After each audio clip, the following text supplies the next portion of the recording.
Okay, greetings all. Glad to be back with you, and I'm very thankful to my colleague Mireille for facilitating the last Q&A discussion, which I thought probed a bit deeper into the content of Toti's second webinar and included some good back and forth dialogue. There were some agreements, disagreements, but overall, I think it produced some kind of sort of new knowledge that formed from these opposing and differing viewpoints, and that's kind of the whole point of the discussions and of getting everybody together. So many thanks to everybody for feeling comfortable enough with the group now to share your insights, and I look forward to more of that going forward. So welcome to our third curriculum module. I would like to start off by introducing today's esteemed presenter, Efrain Gutierrez. And Efrain is an Associate Director at FSG's Seattle office, who brings with him much experience and knowledge from work in research and evaluation, learning, strategic planning, as well as social justice. At FSG, Efrain has participated in strategy, evaluation, and collective impact projects with a variety of national and regional foundations, including the Lumina Foundation, the Grand Rapids Community Foundation, the the California Endowment, of course, and the Kresge Foundation as well. He's also held philanthropic organizations design and implement organization-wide and program-specific evaluation strategies, and has also evaluated place-based strategies in education, health, environment, economic development, among other areas. So as part of his work, he also develops conference sessions, blog posts, webinars like today's, that increase evaluators' cultural competency when working with the Latino and the LGBTQ communities. And finally, just a quick reminder on how to participate during the Q&A portion of this webinar. Everybody is muted by default by the system, so we don't talk over each other. So if you'd like to ask a question or make a comment, please click on the hand raising icon on your GoToWebinar control panel. Give me a second. And that's the icon that has a hand and a green upward facing arrow. And likewise, if you'd like to ask a question or make a comment via written text, then simply just type it in the question box on your control panel. So with that said, I'm going to go ahead and turn over the mic to Efrain. Efrain, the floor is yours. Thank you so much, Michael, and thank you to Hispanics in Philanthropy for the invitation. I was very excited to be with you all today. I already feel, after looking at the names of the participants of this program, I already felt like I'm in familia. I saw names like Lilian Ballesteros from the Latino Community Fund, Gloris for Philanthropy Northwest, Jessica Ledesma from French State University, and other folks that from organizations that I have had the privilege of working with, like the Kellogg Foundation. So I'm just super excited to spend this hour exploring this concept of collective impact and really giving you a quick overview of some of the thinking that FSG has developed on this topic.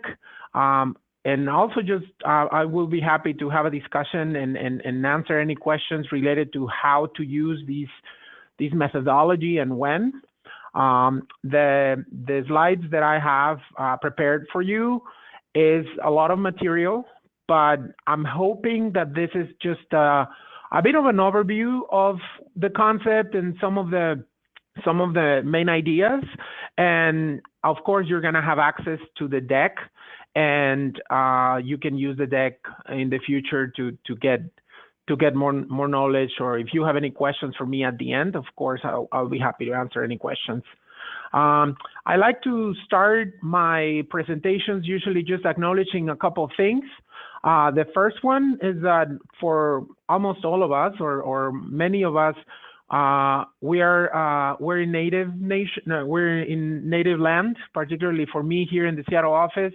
I'm in the Duwamish land and in the land of other tribes here in the Pacific Northwest.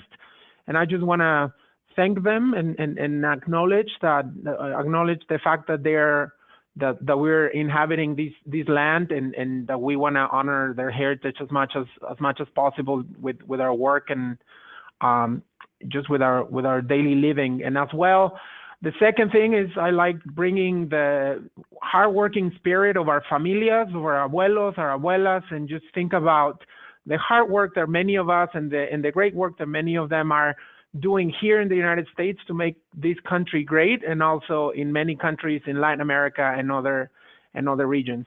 So I like to start that and bring that energy to our conversation today. I also want to thank Alexis Alvarez Franco, who works with me here at FSG. He's an associate here at FSG, and he's also from Mexico. And I asked him to help me with the questions and answers today, and just with the webinar in general. So thank you so much, Alexis, for your help. So let's start off, and I will try to stop in the middle of our conversation for questions and answers. If we are not able to do so, to unmute if there is any problem with technology, I will wait until the end. But if possible, I will try to in the middle. Sometimes there might be some questions because there's gonna be like different topics, and I'm happy to. Okay, let me see these slides. Okay, so. There we go. So I want to start with a story. So I want to start with a story about this African-American boy named Clarence. This is a real story. It's a 15-year-old African-American boy. He's low income. He's been living in the state of New York for a long time, living with his aunt in the Bronx. He shoplifted a $50 pair of shoes. It was his first and his only offense when he was 15, like many of us. He made a mistake. He went to court, he went on probation, and he violated his probation because he couldn't go to school one day. And just for that day that he wasn't able to go, he violated that probation. He was placed in a limited secure facility for almost a year after that. And this facility is located 2 hours away upstate, and it's really difficult for his aunt to get there and support him. So the story of Clarence is not unique. In the state of New York, many young people who shouldn't be incarcerated but get dumped into the system for motor infractions. There are many of them, thousands. A few years ago, 53% of 1,600 youth who enter the state's juvenile justice facilities have a misdemeanor as their most serious offense. So this just tells you like how many people like this you have. And I tell you this story just to tell you the story of a broken system, right? A system that fails to deliver on its responsibilities to care and rehabilitate young people that made a small mistake and then end up just staying there in the system. It's an ineffective, an inefficient, and it's an unsafe system. And not only that, but it's also expensive. Incarcerating youth costs the state of New York $290K per year. That's how much it costs to keep these youth in the system. And then when you think about the system, what is it, right? So let's look at the system. Well, I'm not expecting you to read all this. This is specifically made to show you the complexity of the juvenile justice system in New York. Dozens of agencies at different levels, complex networks, different actors. It includes connections and other systems like the education system, the mental health system, substance abuse, child welfare. And these connections are critical to providing quality services for youth while they're in the system. But as you can see, just one intervention, a single intervention, it's not going to solve the problems of the system. So if you scale one rehabilitation provider, if you change one law, if you re-engineer one state agency, it's not going to cut it. We really need to think about the system in its full complexity and really think about how to solve it. And this is how, and these are like, so the state of New York decided to, recognizing that this was a complex issue, decided to use an approach that recognized this complexity and started using collective impact And the results this far are, I mean, this is from 2012. Some numbers have changed, but these are some of the numbers that they have seen change due to this collective impact effort. You can see a decline in juvenile arrests. You can see decline in juvenile admitted to detention. And there were a lot of factors, of course, that went into the progress of these changes. But the overall story is the fact that the system, that there was an agency that looked at the system as a whole and brought partners together to make changes and improve the situation of youth in New York. So there is a quote from the commissioner of one of the offices that is supporting services in that area. So the number of youth in state custody declined 45%. So this is just one of the stories of why collective impact can be a powerful tool. And now I just want to tell you a little bit more about what FSG does in this space. We work with this client in this specific example that I gave you, and we work in 3 different ways. We do hands-on support, like the one we did with the juvenile system, justice system in the New York State, but we also do thought leadership in collective impact. We have written many articles on collective impact. We're learning with the field. I want to be really careful in the way I talk about this and really acknowledge that we need to be really humble. First, in acknowledging that there are many people before FSG that have thought about complexity and collaboration, and it's really important to acknowledge that. And we have built from what many thinkers and researchers have built already. And also think about how we're learning with the field. It's not like we have it all figured out. As we're doing our hands-on support, we're learning new things and we're modifying the way in which we think about collective impact. And I want to invite you to have that also that spirit when you look at the framework and when you look at some of the things that I'm going to be presenting today. Think about a work in progress and something that it's always shifting and always being perfected. And then finally, we have a learning community that I want to invite you all to join. It's free to join the Collective Impact Forum. It's a place where you can find a lot of resources in a community where different collective impact practitioners come together. And I will talk a little bit more about this at the end of the webinar.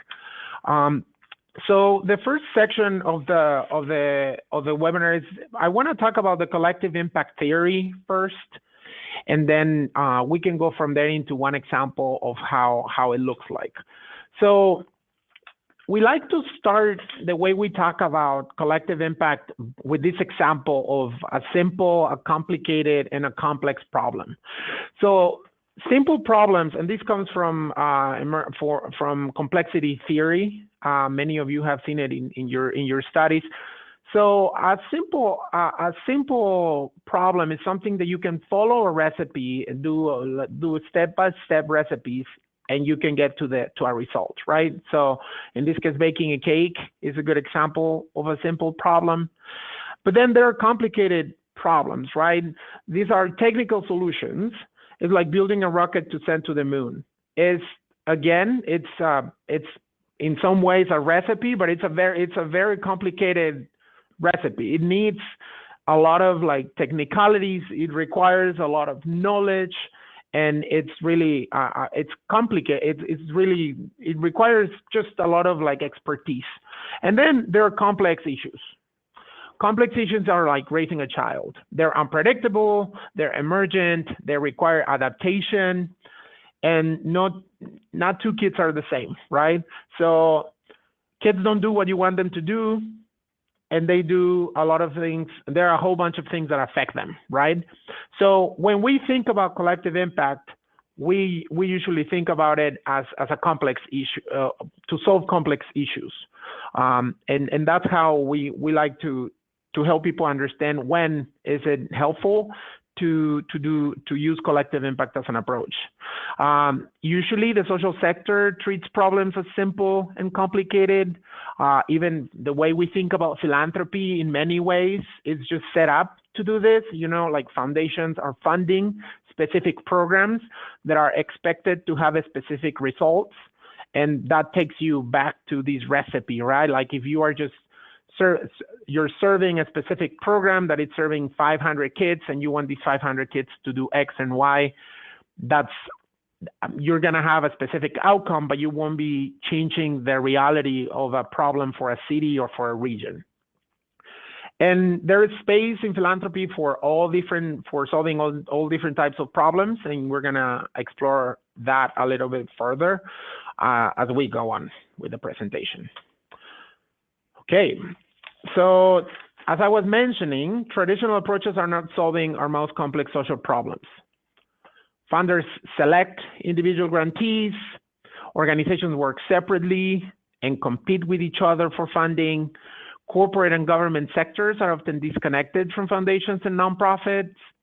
And then there is the evaluation. It's attempting to isolate the impact of the work that's happening.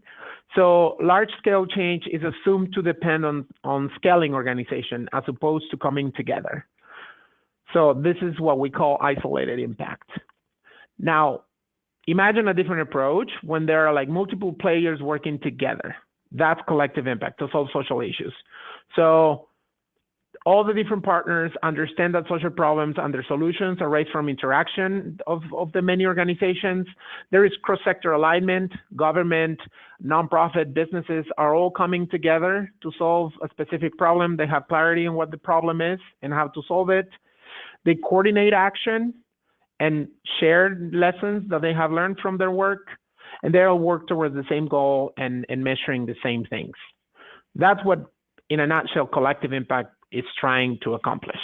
It's a methodology. It's a method that helps you that helps you create that commitment of this group of different actors that are in many different places, but are working together in a common agenda to address a specific social problem at scale. And this is all theory, and this is all like how we like to start thinking about collective impact, but it gets more practical in terms of what it means and what are some of the elements. So there are five common elements of collaboratives that are doing collective impact.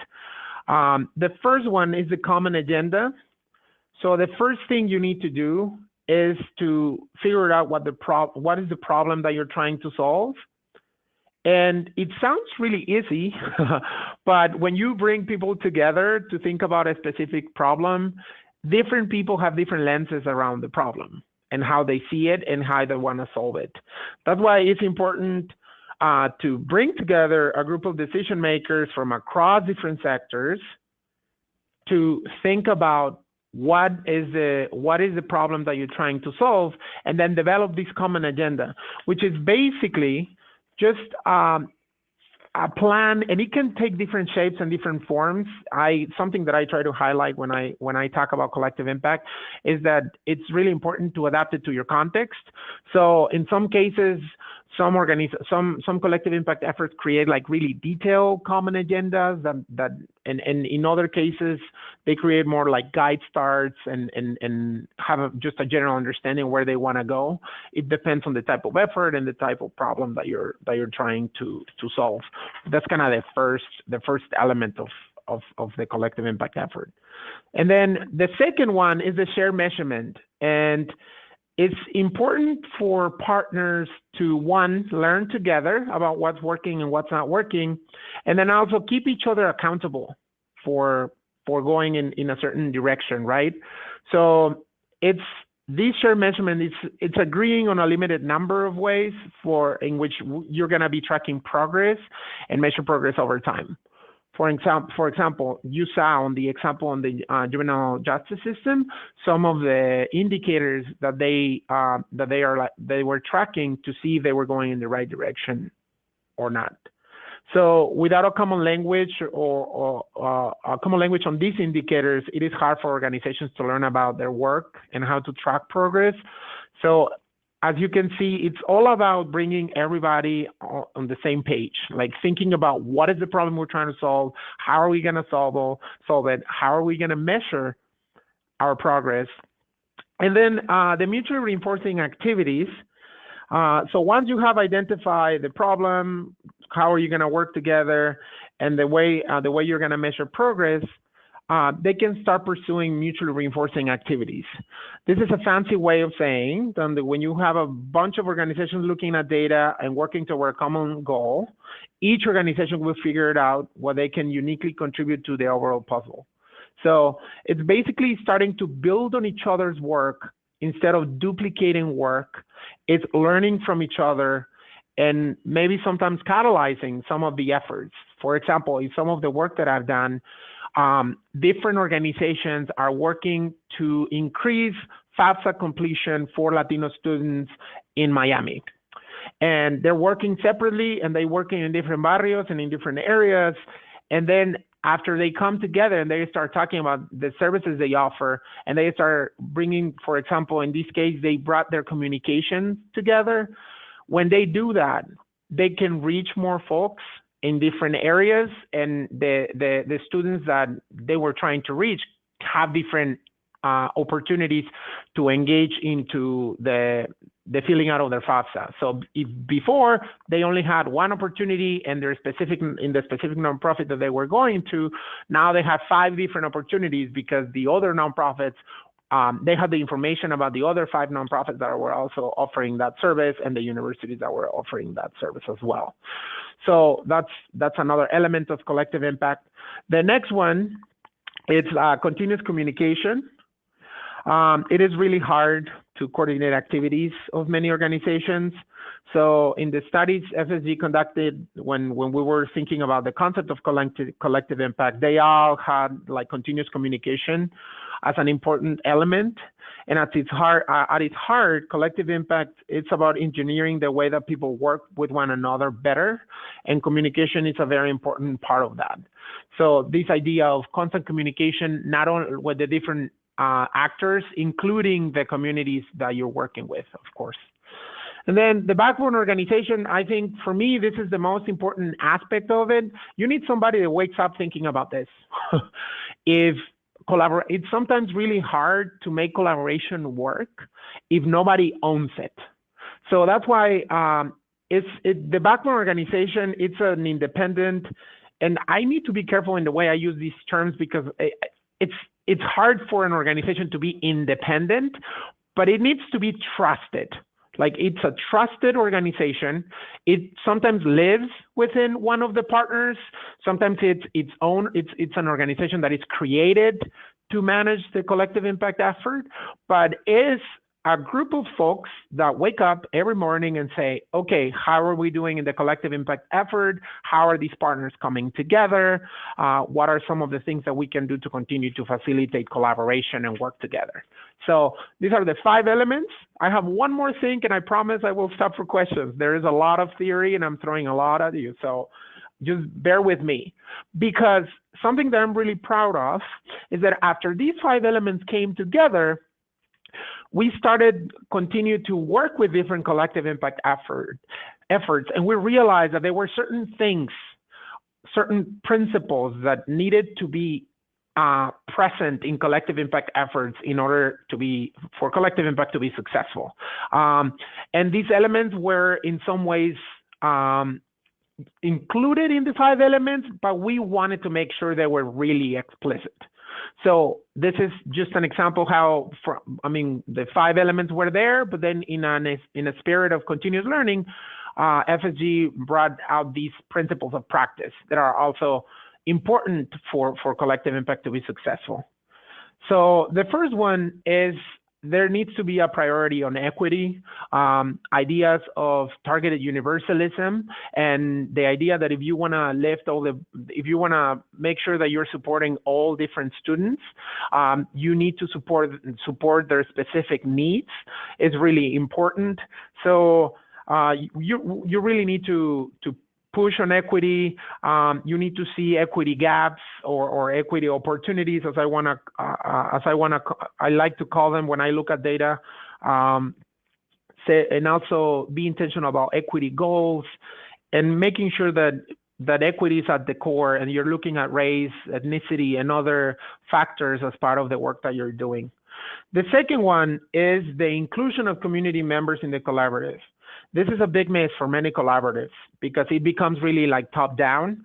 You bring all the partners together and they have this backbone, but there needs to be like a true legitimate community engagement and collaboration with communities in this work. Because if the community doesn't buy in the things that are happening, that are being done to them, if it's not done with them, it's not going to work.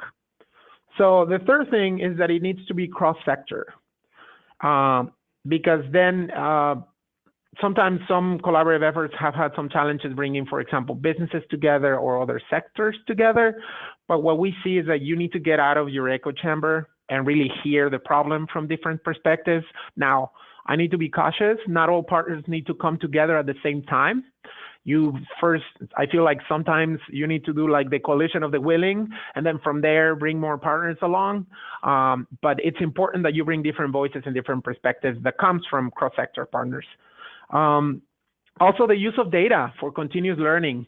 As I was mentioning, this is complex. This is something that you're going to have to reevaluate. It's like a kid, even if you already raised one of your sons or daughters or your brothers or sisters, then you have another brother and sister, and what worked for the other one is not going to work for this one. So you need to start continually looking at and adapting your collective impact effort. There needs to be leadership with systems. There needs to be leaders that understand that there is systems dynamics in play, that understand the importance of building relationships, and that are cautious with power dynamics.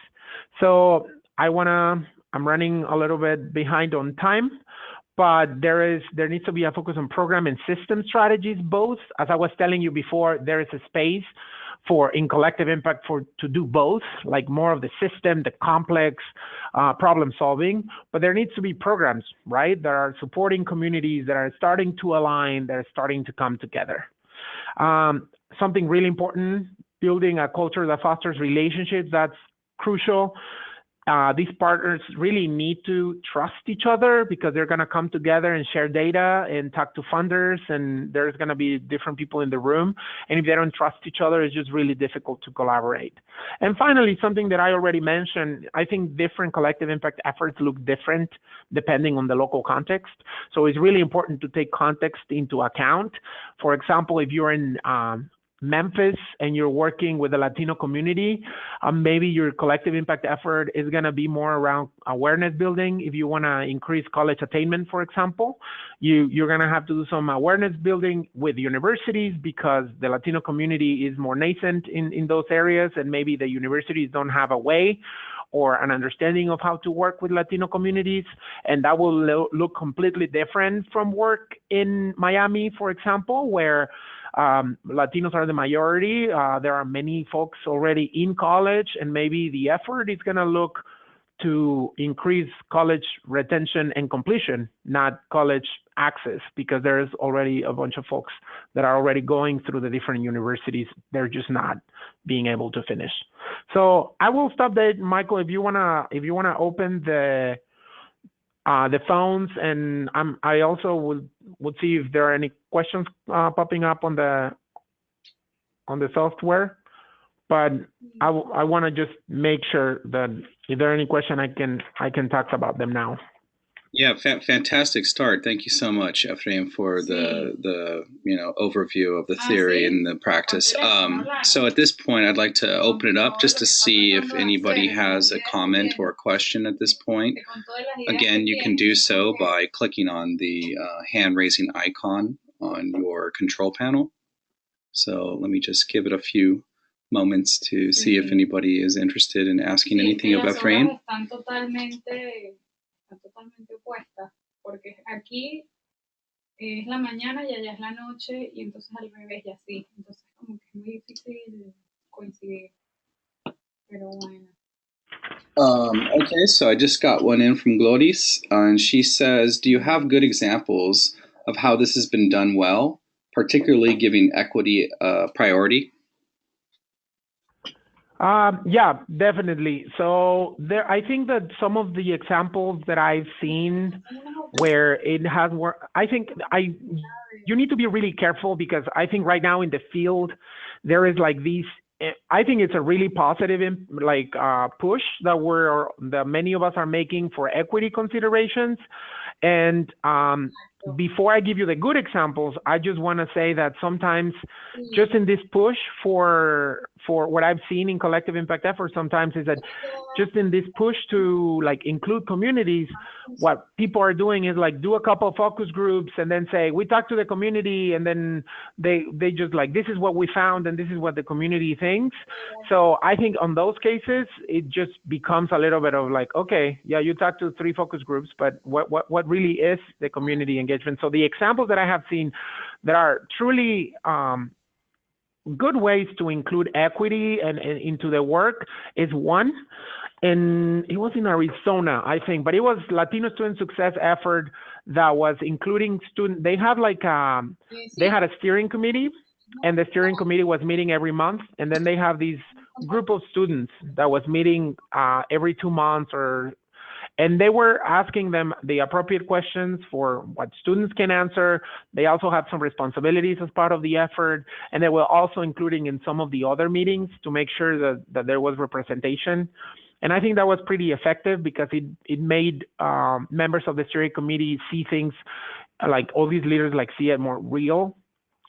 And then in many of the Latino student success efforts that I did some work with Lumina Foundation. They had 13 different Latino student success efforts across the country, and many of them included local leaders in the steering committee into the work groups.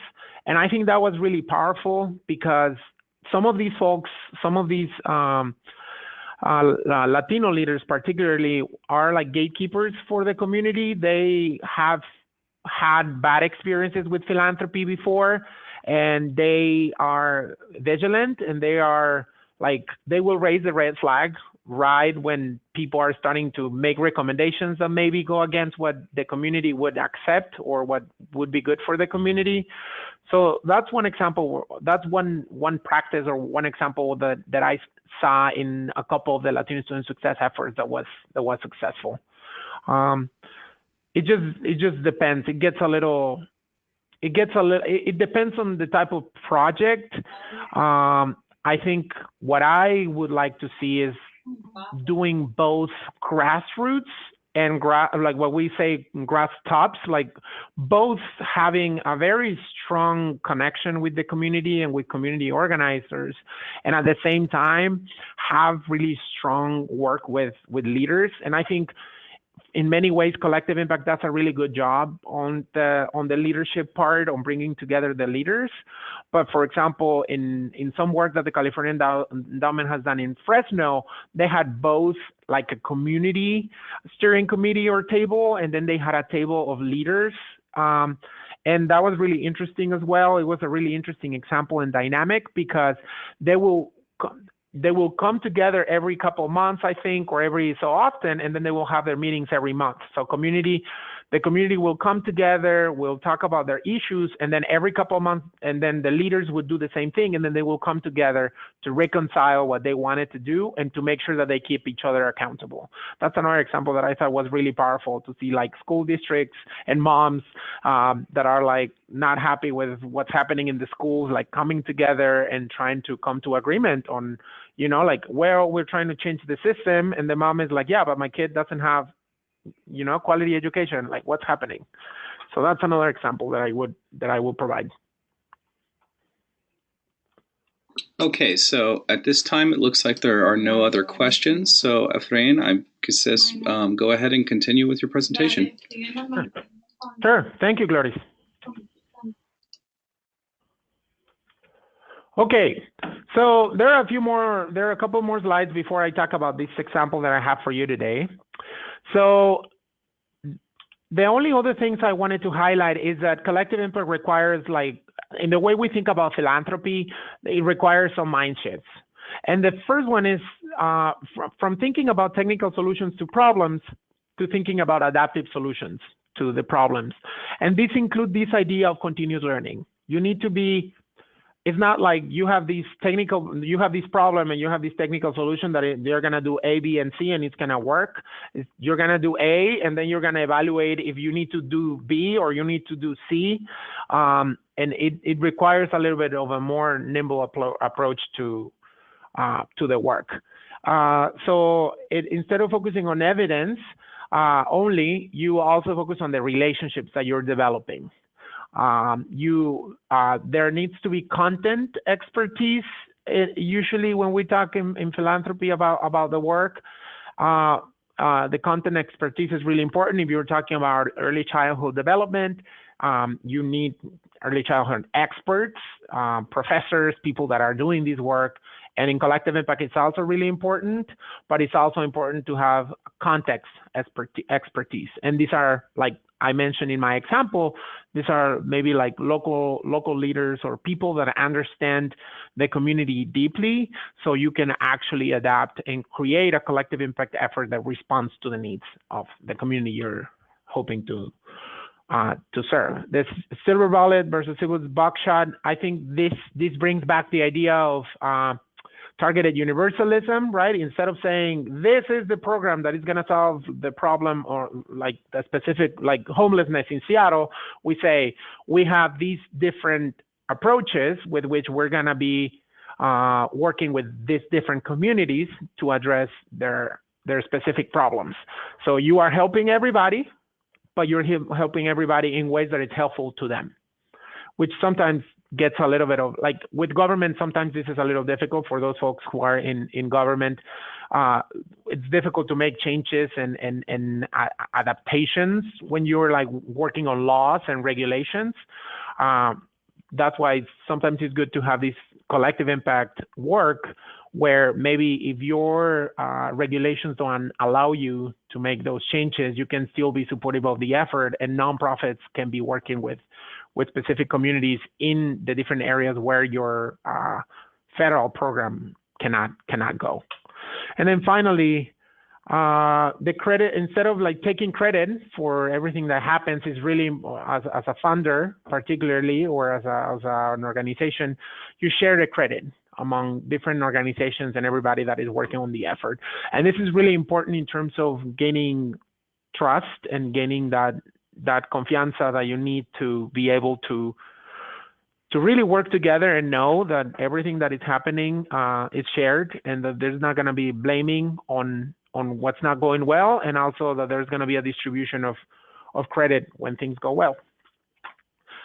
So this is just the last slide of the theory section, where I just wanted to share how CI has been applied in many areas, just to show that there are like different efforts in education, in health, academic development, community development. We have worked with some of these folks. Some of these folks are just doing are working with other consulting firms or nonprofit organizations like us. But yeah, I just wanted to show you that it's across different areas and different issues. And then I wanted to show you a little bit of an example. But before that, I have a couple of slides that are more about, so as you start going into this part of the webinar, I want you to think a little bit about how can you use this, like all this stuff that we're talking about today, how can it be relevant and useful to you? And I want to help you with this couple of slides before we go into the example. So I want to stress and highlight that collective impact is not the solution for every problem. There are many other ways of collaboration that might be effective for some complex issues, and sometimes collective impact is relevant. Particularly in this slide, I want to talk about the readiness part. I think that think about whether these four things are present. If you're thinking about a specific problem that you're working with or that are trying to solve in your community, think about whether there is influential champions that have the ability and the willingness to engage in the collective impact effort. Think about your government organizations in your community, and think about whether they will be willing to join the effort. So that's an important part. There needs to be at least a few committed champions that are going to be supporting the effort, both financially and bringing their relationships and other abilities to the table. And it doesn't have to be cross-sector yet. You can have some champions from philanthropy and nonprofits and then go from there, but you need to have a solid base to be able to start. The second thing is urgency for change in the issue. Is this a critical issue for your community? Is this a complex problem? Is there frustration with the existing approaches to solving that problem? Homelessness is a good example of how there is always frustration, because as much as we are trying to solve that problem, it's something that continues to be an issue for many of our cities, and we would like to see our sisters, brothers, and gender non-conforming folks in the streets having a safe place to sleep. I think there also needs to be the availability of resources, which kind of like comes linked with the champions, right? Like you need funding partners for at least 3 to 5 years of the infrastructure, of the backbone that we were talking about, in order to ramp up the work and get going. And there needs to be a basis for collaboration. Is there trust in cross-sector actors? What are some, and if you don't have it, if there is like some suspicion, or how can you work to make sure that there is like more closeness, and also build from existing collaboratives and work. If there is already a collaborative there, can you build from what's already happening as opposed to start your own collaborative? So those are like certain aspects that I invite you to think about if you're thinking about a collective impact effort as a frame, or as a way in which you wanna work in a specific issue. So there's also this is kind of the infrastructure, just to make it easy for you to understand how like traditionally collective impact work, like infrastructure works. You have a steering committee, which you see there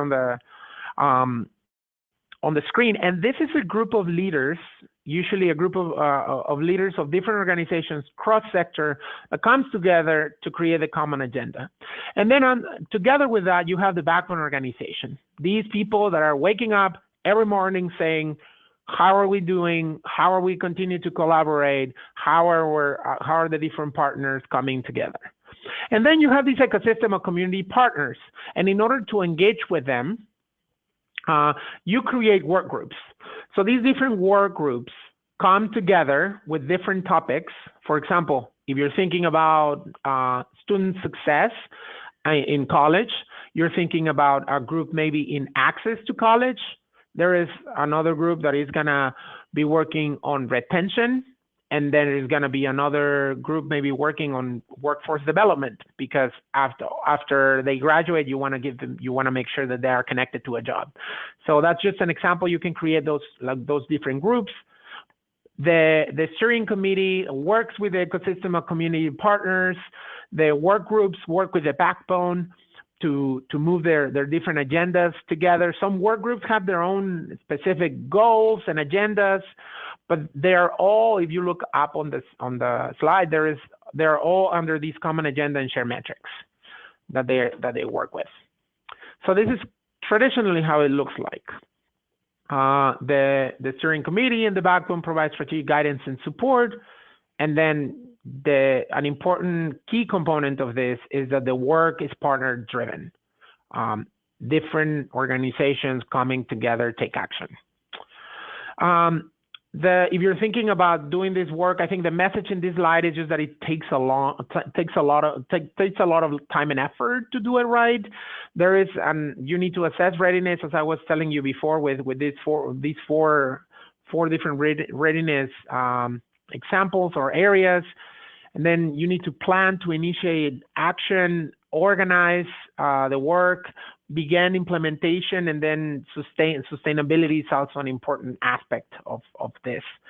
So I won't read all the questions here. It takes different time, like the timing is relative based on the type of collective impact effort that you want to do, but it will take, I would argue that at least a couple of years to start moving into the organizing for impact, depending on the collective impact effort.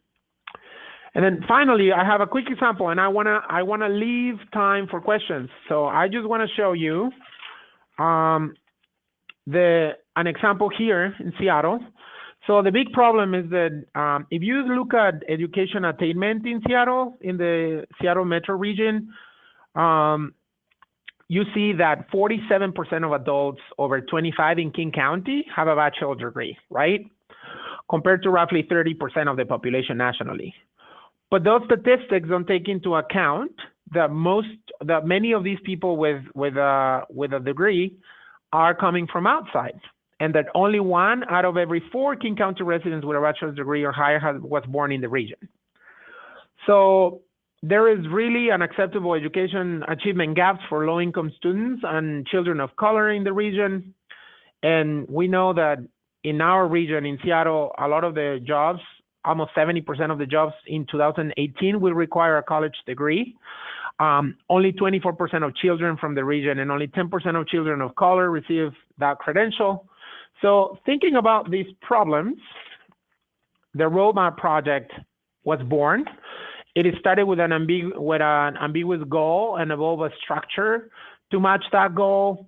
You can see here that many local leaders were interested in finding a more powerful way of improving education outcomes in King County. So some initial sponsors, including big foundations, big foundations in Seattle. You know what I'm talking about. The city of Seattle, educational institutions, CBOs, advocacy organizations came together to target 7 school districts in South Seattle and South King County.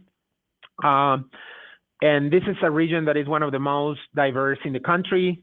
60% of students are of color. There are 20,000 English language learners who speak more than 160 different languages, and 54% of them are low income. So they came together with this ambiguous goal. The roadmap project goal is to double the number of students in South King County and Seattle who are on track to graduate from college or earn a college credential by 2020. We're committed nothing less than closing the unacceptable achievement gap for low-income students and children of color and increasing achievement for all students from K to college and career. And you can see some of the stuff that they did there. They put all the different groups around the collective action work. They had a community network to be sure that they were connecting with community. They had advocates. They had work groups that were working. If you see that light blue, they had different work groups that were working in different aspects of the call it like cradle to career pipeline. So they had in their common agenda, they involved 4 different levers. They were aligned. They were trying to increase alignment, parent and community engagement. They were using data to come together, and they were trying to create stronger systems, all for these goals that they had for 2020 goals that they created. So these are some of the indicators in the shared measurement system. This is how they were tracking. They have 15 on-track indicators that are reported annually, and they have another 27 contributing indicators that are reported whenever possible. So these are the 15 that are being tracked by the roadmap project. And this is some of the ways in which they're disaggregating the data, and being really clear on where the system was failing for some of the students and where some of the things that are going well are, to be able to look at those places where things are going well and learn from those places and make sure that everybody is being supported adequately. So they also understand that there has been some promising results, but they're still a work in progress. You can see there in the picture, they're wearing hard hats, signaling that they're under construction. So they're coming together to continue to build an early learning system, rebuilding the K-12 system, and training the path to students for post-secondary success. But there are like some initial, you can see some success factors or some places where the opportunity gap or narrow 66% on 3rd grade reading and students earning a post-secondary credential by age 24. These are some of the initial impact of the work, but it's still a work in progress. And so they went from, this is something that I already mentioned. So from the collaboration, they went from 53% signing up for this College Bound Scholarship Washington that provides a promise of going to community college for all students in the region to 94% in 3 years, just by coordinating better and making sure that everybody that could have access to this program gets access to the program. So I'll stop there in case there are any questions. If not, I have these just like prompting questions for you. What did this training confirm for you about collective impact? What is one new thing that you learned? And how can you apply collective impact into your work? Like if you want to answer any of these questions, or if you have questions for me, I'm happy to answer. Yeah, thank you, Efrain, so much for that presentation. So at this time, I'm going to go ahead and monitor the attendees to see if there's any hands raised or if there's any text questions coming in. And as you guys kind of look over Efrain's 3 questions that he left you with, or any questions that you might have, I'm going to go ahead and ask a question. So I guess I'll keep it kind of general. With such a large-scale collaboration and collaborative effort, what are some of the common challenges or barriers that you see come up over and over again? And what are the solutions that you employ to kind of work past those?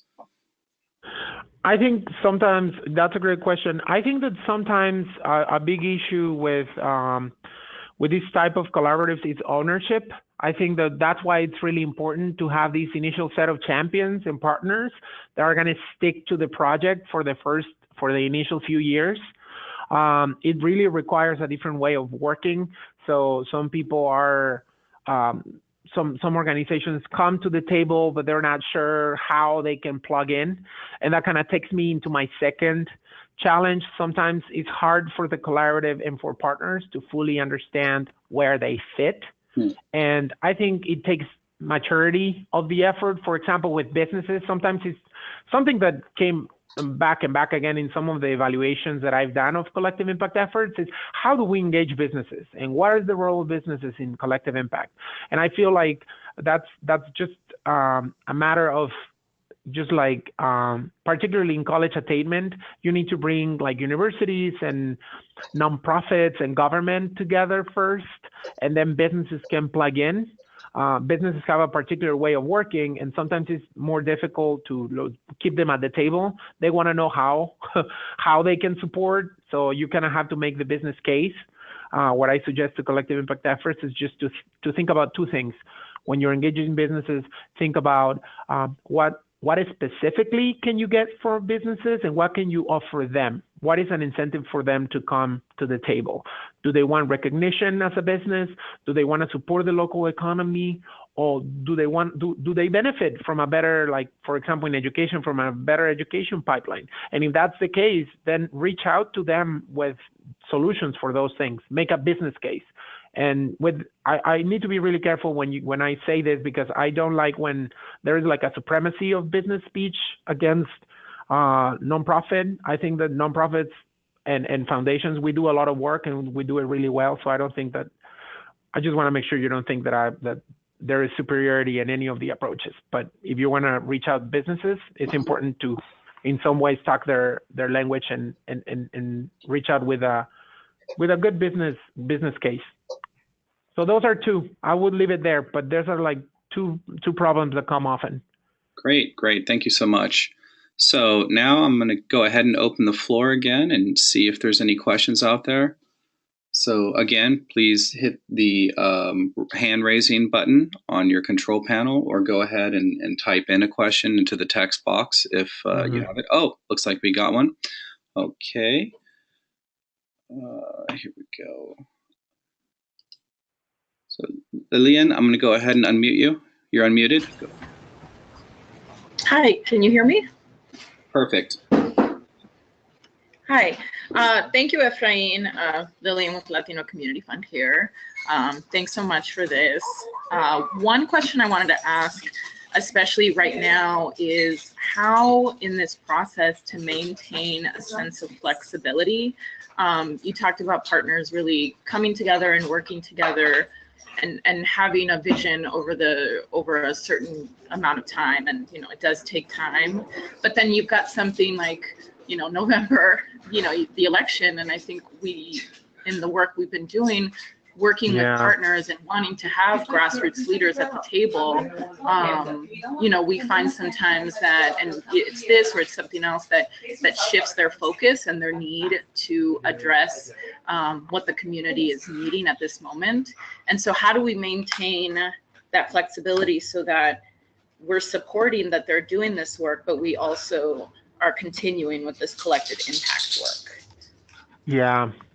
That's a great question, and it's a big tension right now in the field, right? Like, how do we continue to keep our eyes in the price and in the long term, while at the same time starting to address the immediate needs of some communities? So I think that's why I've been stressing the importance of continuous learning as part of the collective impact effort, and this idea of keeping your eyes open and making sure that you're like learning about what's happening in the community. And if there is a shift in the priorities and the needs of the community, the collective impact effort, the partners need to be able to communicate effectively and make the shift. And this includes funders' ability to understand that maybe these 3 nonprofits were going to use this funding to educate new refugees, but now with what happened right now, if there's not gonna be new refugees, maybe this training should go to folks that are undocumented, and that should be fine. So that's just how I see it. I think actually collective impact is well positioned, or these types of methods are well positioned to respond better. The only tension that I want to recognize is the fact that you have this tracking system, the shared measurement system. But as long as you're honest of why maybe you didn't hit one of the shared measurement system indicators because you shift your priorities, I think it's fine. But that's a tension sometimes, because people just want to like hit those numbers, Yeah. Yeah. Yeah. Thank you. Yeah. Okay. Of course. Gloris, did you have a follow-up to your question earlier, or a follow-up comment, or a new question? Your mic is now live. It was just a comment. I know we're wrapping up, but I think the only thing that was on my mind was that because collective action is a long-term commitment, it's such a good opportunity to put equity in the center of it, because embedding equity into anything, it's for the long run.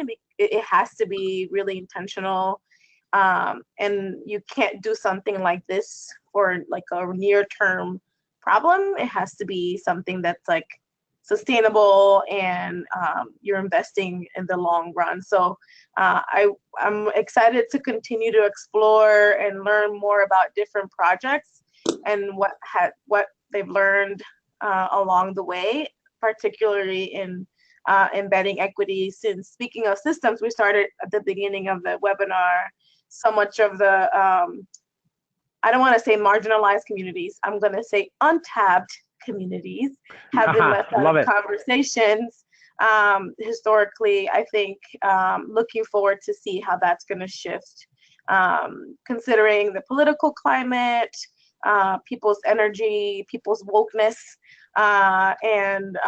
So yeah, not so much of a question, but more of a reflection and hope, because we need more hope. And I just responded in 1 second. Thank you, Glory, for bringing that up. And I think at FSG, we are really aware and humble by the understanding that equity needs to be a really important part of this work, and it's not always an important part of the work. So just making sure that we are learning with the field about this approach, and that we're open to continue learning. Right, because it seems counterproductive not to focus on equity when many of these issues that all these collective impact projects are attempting to solve have been caused due to inequities in the system. So it's kind of right. So thank you, Efrain. No, of course. Thank you. Okay, Efrain, do you have any closing words for us, or maybe kind of a preview of what will be on the next webinar? Yeah, sure. So we are going to have a second webinar where we're going to be discussing a little bit more about the leadership required for collective impact and for collaboration in general. I think this is going to be helpful just for those of us who are in collaborative environments. I think we're going to have a lot of fun. I'm going to have a couple of folks joining us who have worked in different collaborative efforts, both collective impact and not. And I just want to thank you again. I think it's great. I'm just really grateful for having these types of spaces where we can come together and learn together. And I'm going to share my email and my information with you all.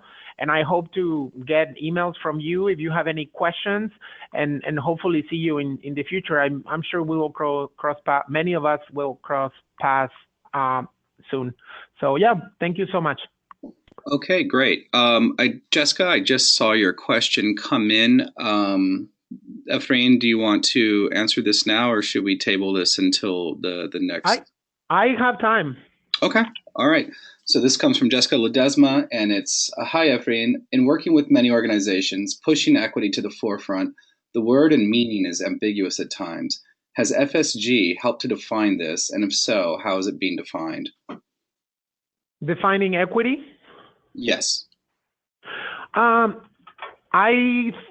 we haven't, and I don't think we should. I think we are trying to partner with other organizations that are better positioned to define equity and help the field understand what it really means to do equity. We are really careful when we talk about equity in the fact that we are learning about this. We are not, we have a lot to learn from social justice organizations, from community organizing, and from people that have been doing this work for generations. So we understand our place in the system, and we want to be as supportive as possible of equity. It's central to what we think it's important in the work. But we want to lift up the voices and the opinions of organizations that know what equity means and should mean better than us.